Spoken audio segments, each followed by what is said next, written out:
신부인 교회를 향한 주님의 약속은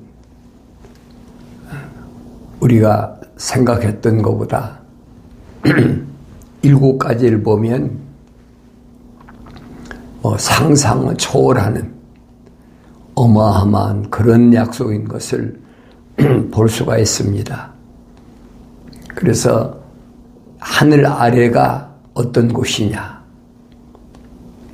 첫 번째는 땀을 흘려야 된 곳이고, 두 번째는 쓰디 쓴 곳이다.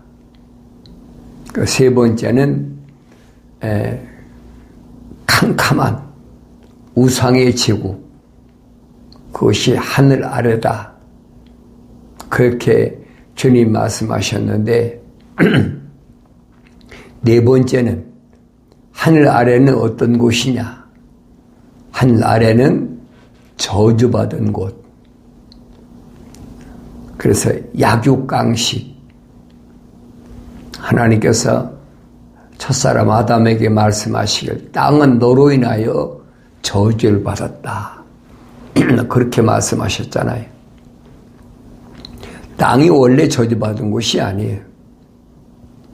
루시퍼가 하나님의 동산에서 쫓겨났을 때 그 땅은 저주받은 땅이 아닙니다. 어느 때 저주가 임했느냐? 성경에 기록된 것을 보면 하나님께서 영생할 수 있는 기회를 잃어버린 첫사람 아담을 세상으로 내쫓으시면서 하신 말씀이 그 말씀이에요. 땅은 너로 인하여 저주를 받았다. 너 자신을 알라는 거예요. 네가 얼마나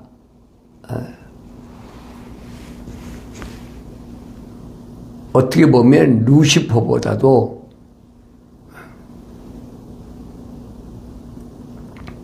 더 땅을 저주스럽게 만들었다.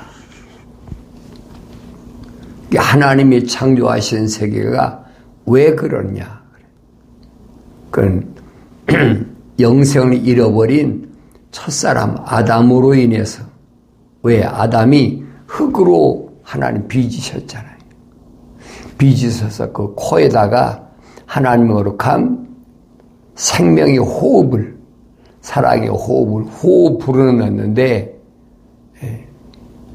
이 살아있는 혼이 된, 하나의 살아있는 혼이 된 이 첫사람이 완성되기까지 하나님 동산에 거해야 될 거 아닙니까? 완성될 때까지. 그런데 완성되지도 못하고 하나님 동산에서 쫓겨났다. 왜 쫓겨났느냐는, 왜?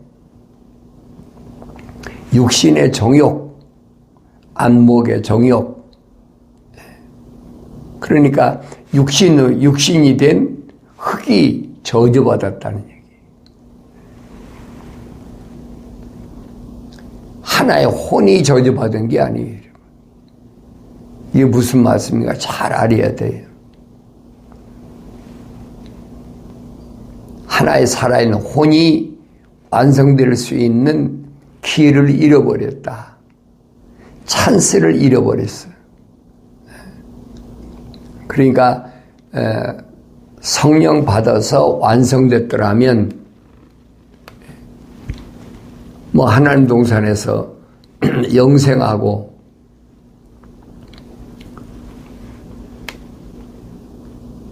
그런데 완성되지 못하고 흑인이 흙으로 돌아가라. 그럼 뭐예요? 왜?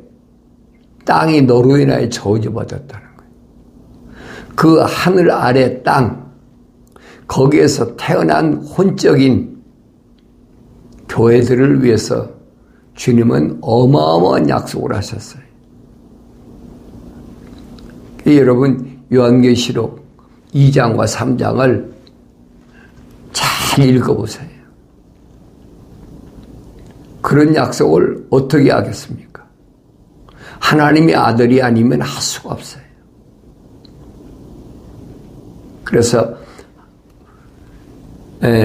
두아디라라는 말이 있습니다. 두아디라라는 말은 고통의 냄새가 진동하는, 악취가 진동하는. 그러면 왜 악취가 진동하고 고통의 냄새가 끊임없이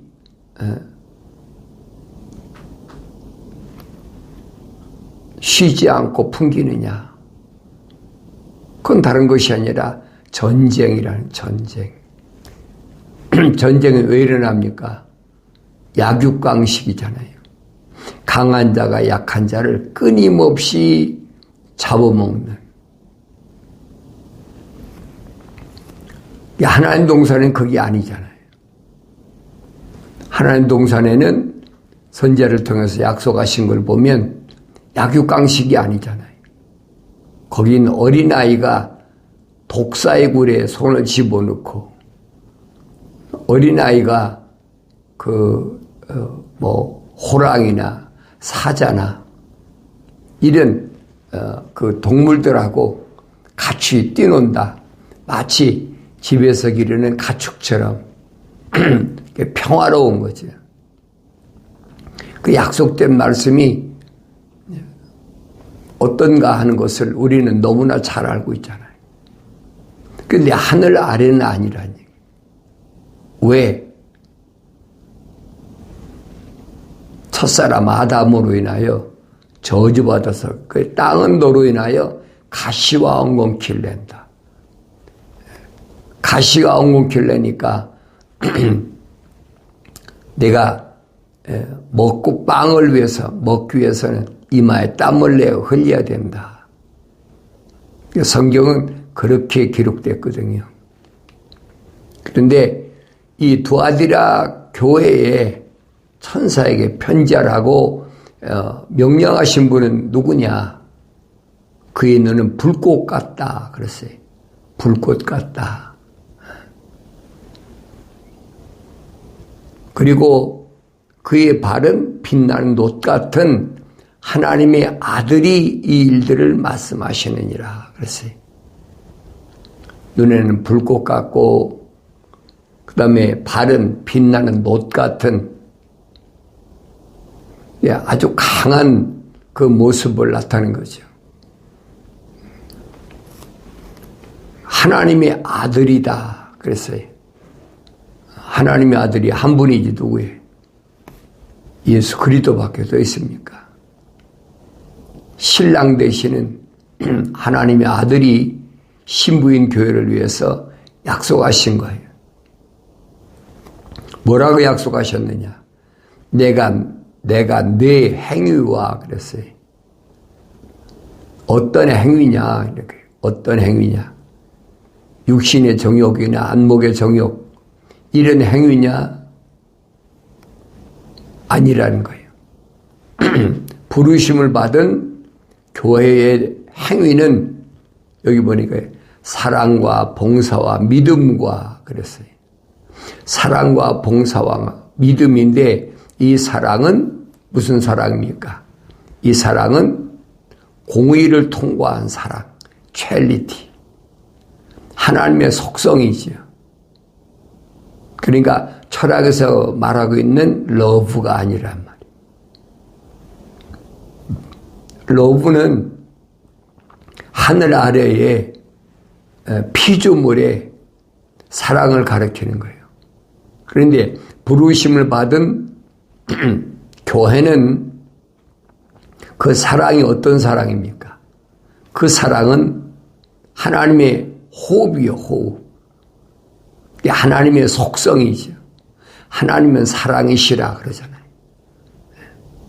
하나님의 속성. 그런데 그 사랑은 공의의 사랑.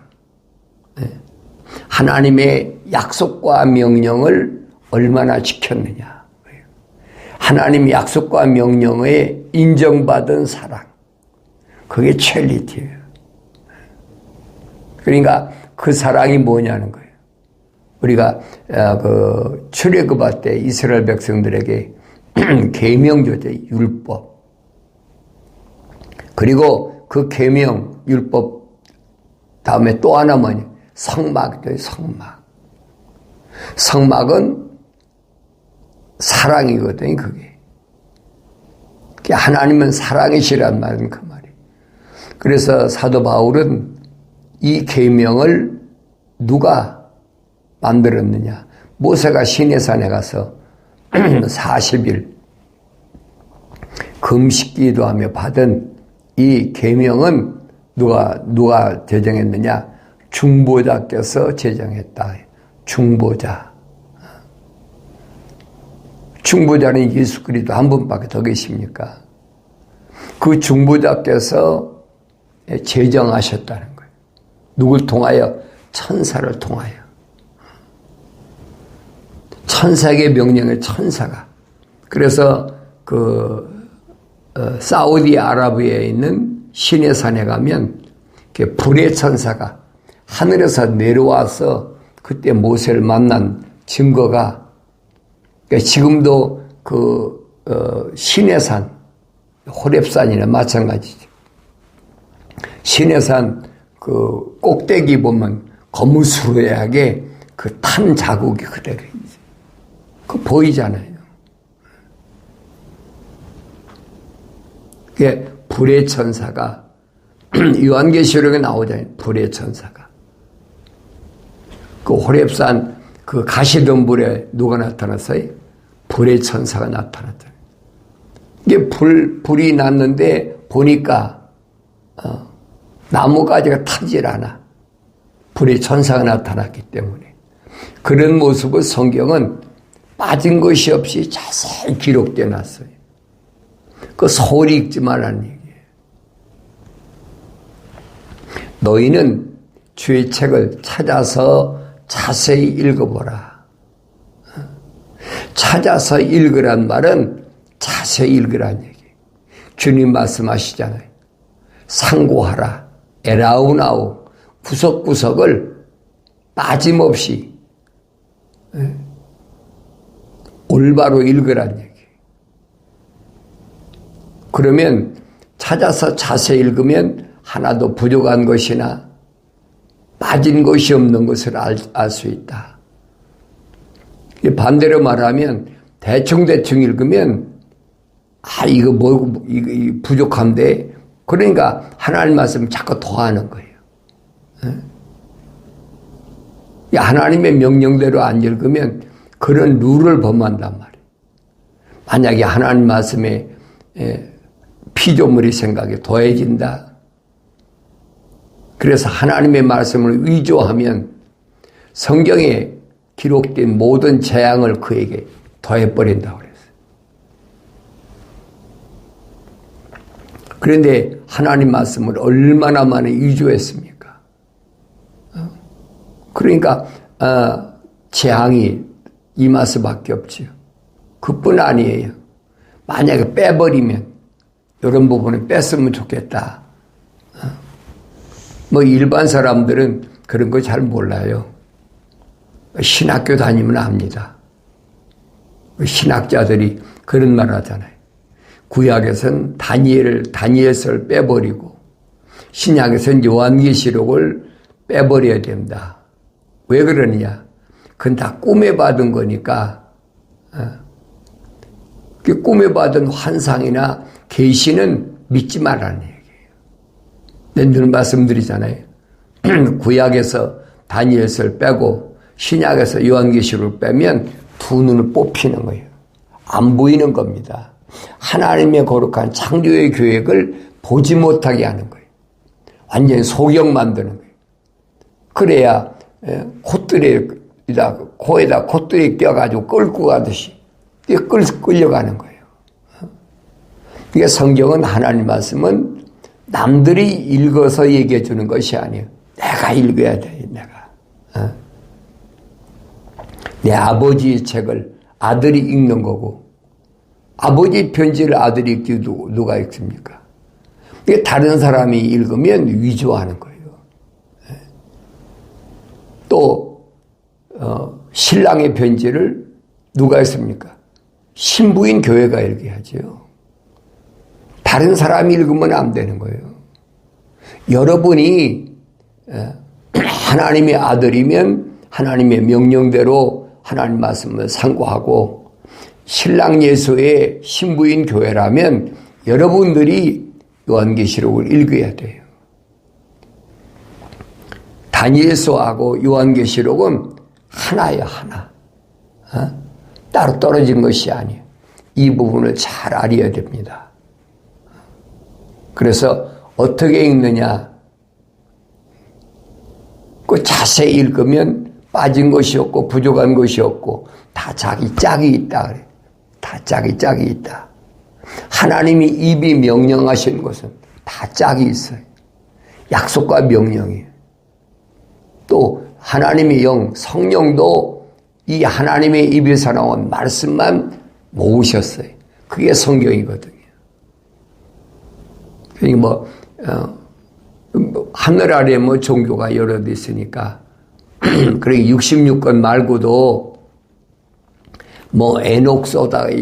에녹소가 있다, 또 뭐가 있다 하면서 신약도 바나바에 무슨 뭐가 성경이 있다, 별의별 소리죠.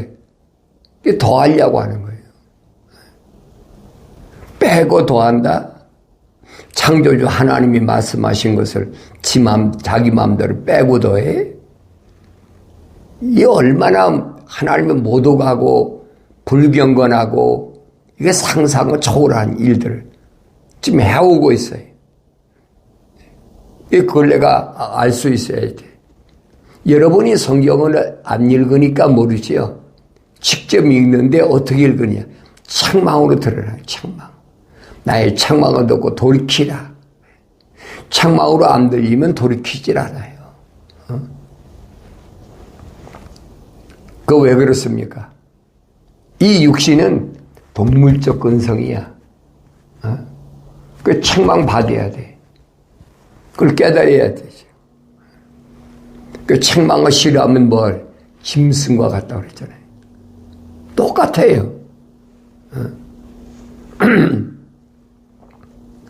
그러니까 책망을 듣기를 좋아해. 그러면 그 안에 뭐가 하나님의 거룩한 사랑의 호흡으로 하나님의 형상을 닮은 사람, 하나의 살아있는 혼이 확실히 그 안에 있다는 것이 증거란 말이에요. 그게. 책망받고 뭐합니까? 돌이켜야지요. 책망이 기회예요. 책망받고 돌이키지 않으면 그건 완전히 쫓겨나는 거죠. 첫사람 아담이 하나님께 책망받았을 때, 내가 잘못했습니다. 회개하고 돌이켰습니까? 말도 안 되는 구찬 변명을 하고 핑계대고, 전지전능하신 하나님이 그거 모르시겠습니까?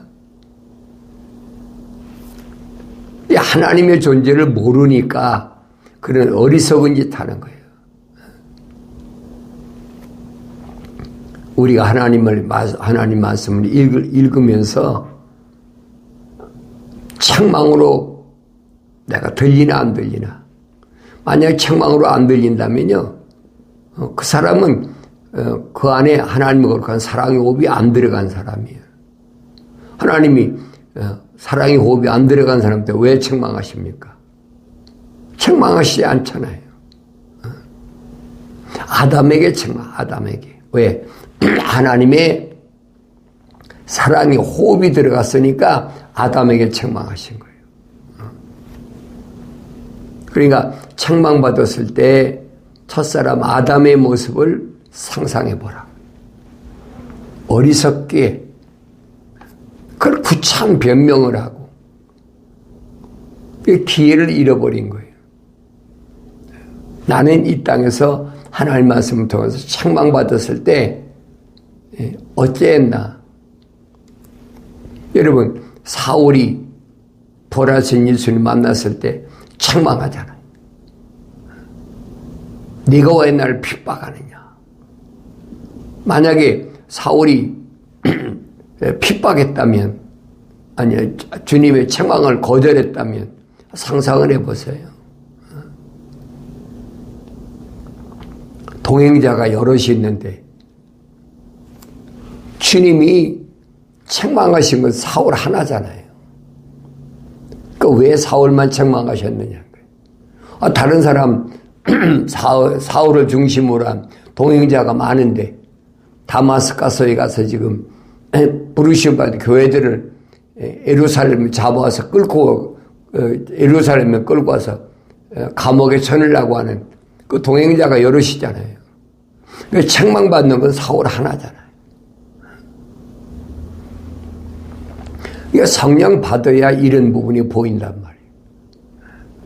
책망은 하나님의 호흡이 들어간 사람만 책망하시는 거예요. 창세기 2장에서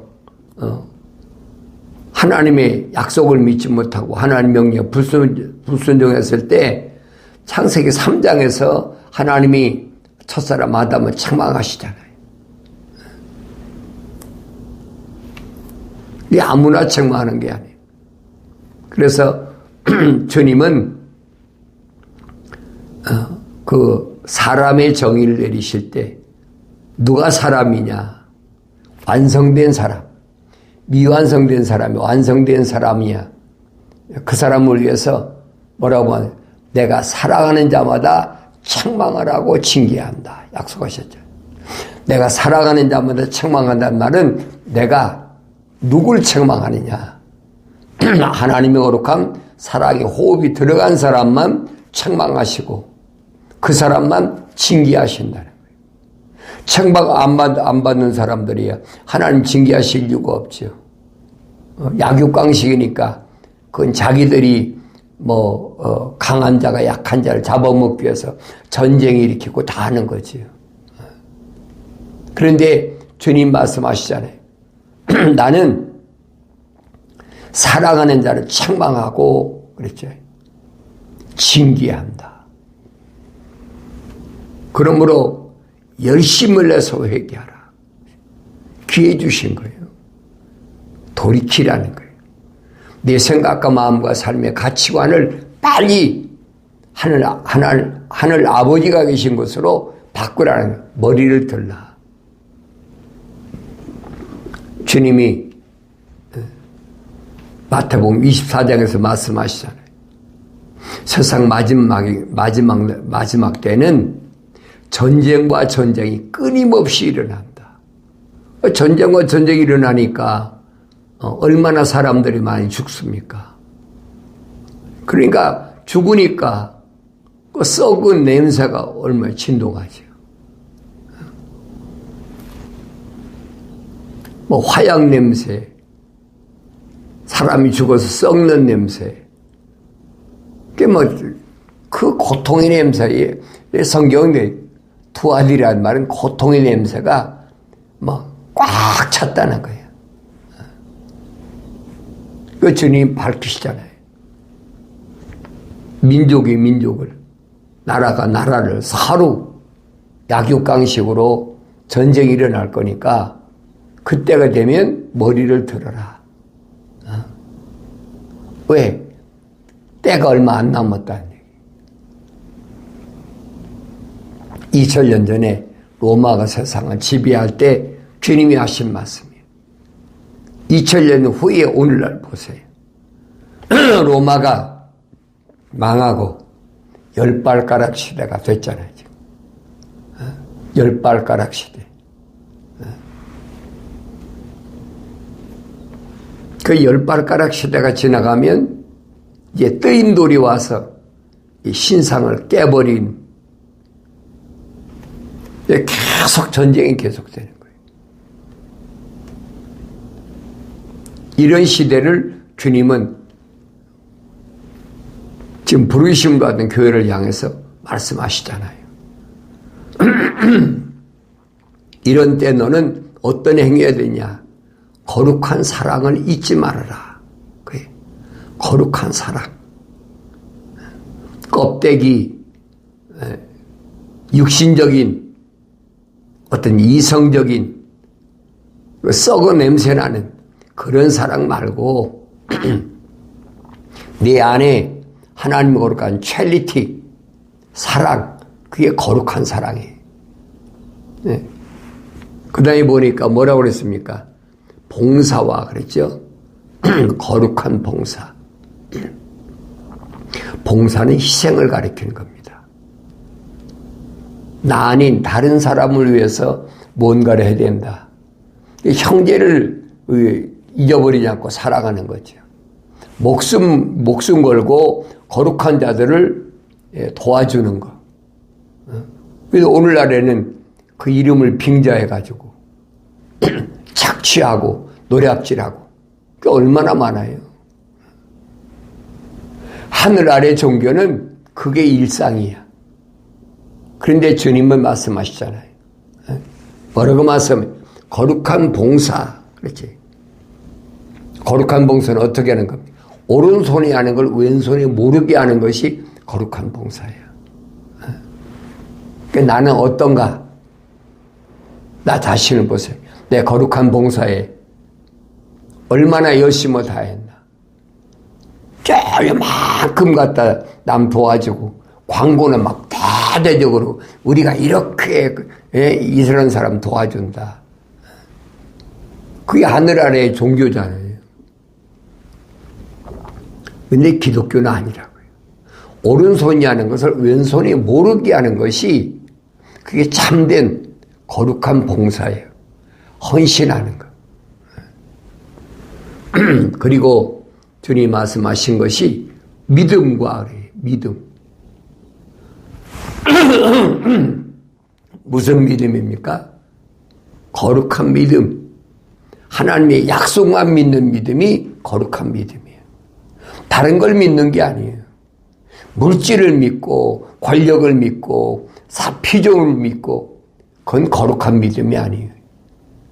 오직 하나님의 약속만 믿는 거예요.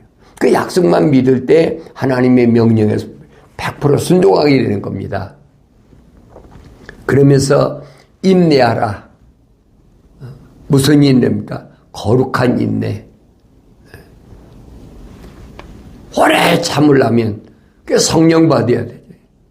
사랑과 희락과 화평과 오래 참음과 성령 열매잖아요.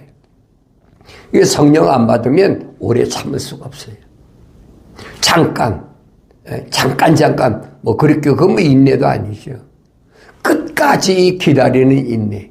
이게 거룩한 인내거든요. 목숨 바쳐서 하나님의 약속을 믿을 때 끝까지 지키는 거지. 신부가 신랑을 기다리는데 베드로가 그랬잖아요. 늦어진다. 그러니까 온갖 거짓 것들이 계속 찾아오는 거예요. 늦어지는 게 아니라는 거예요. 왜? 마지막까지 한 혼이라도 잊어버리지 않으려고. 그게 7년 환란이 그거예요. 마지막 하나님의 거룩한 사랑의 호흡으로 조성된 사람을 마지막까지 기회를 주시는 거예요. 그게 7년 환란이거든요. 그 육신의 고통을 줘가면서 돌이켜라, 깨달아라. 그 말씀을 내가 읽을 때마다 주님이 이만큼 나를 아끼고 사랑하시는구나. 그걸 깨달아야 되죠. 그러면서 내 행위를 안다. 그러면서 그 행위가 어떤 행위냐. 나중 행위가 처음 것보다 많도다. 그랬어요. 나중 행위가. 왜? 성장하니까. 어렸을 때는 모르지만은 성장하면 소위 세상 말 철들었다고 그러잖아요. 아버지를 약속을 100% 믿고 아버지 명령에 100% 순종하는 게 나중에요. 처음에는 어렸으니까 성장하지 못했으니까. 그래서 베드로에게 주님이 말씀하신 겁니다.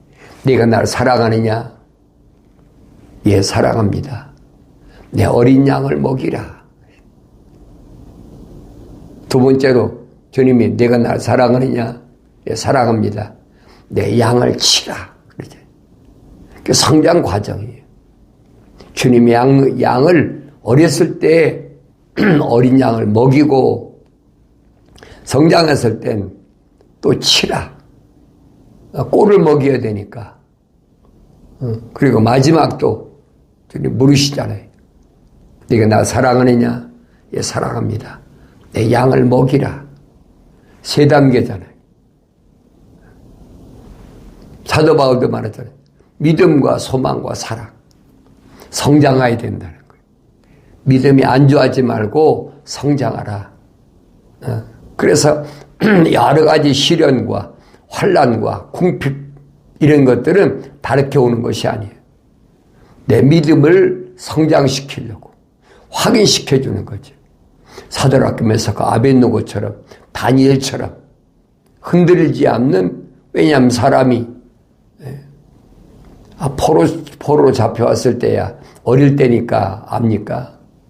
성장해서 이제 믿음이 확인되니까 다니엘은 느부갓네살왕 다음으로 바벨론의 통치자가 됐고 나머지 사드락 메삭 아벳노고는 또 지방의 방백이 됐잖아요. 지방 통치자가 됐잖아요. 그러니까 직급이 올지 세상에서도 그 지위가 올라가면 안일해지잖아요. 이거 확인시켜주는 거예요. 또 한 번 내 믿음이 흔들렸느냐 안 흔들리냐. 흔들리면 안 된다는 거예요. 그 확인시켜주는 것을 우리가 올바로 다 깨달아야 돼요. 나도 마찬가지예요. 경건에 훈련하는 분 잘 아셔야 돼요. 욥기서를 읽으면서 하나님께서 원하시는 거예요. 하나님의 종은 귀로만 듣는 것으로 끝나는, 믿음의 단계로 끝나는 것이 아니라 환난을 통해서 소망을 갖게 하고 사랑이 완성되는 것을 하나님이 원하신다는 사실을 우리가 경건의 훈련 통해서 올바로 깨달으시고 하루하루의 삶이 주님이 약속하신 말씀을 이루는데 가장 뜻있고 보람 있는 복된 삶을 영위함으로 우리 주님께 영광이 되고 여러분은 상급받는 복된 삶을 살아가길 바랍니다.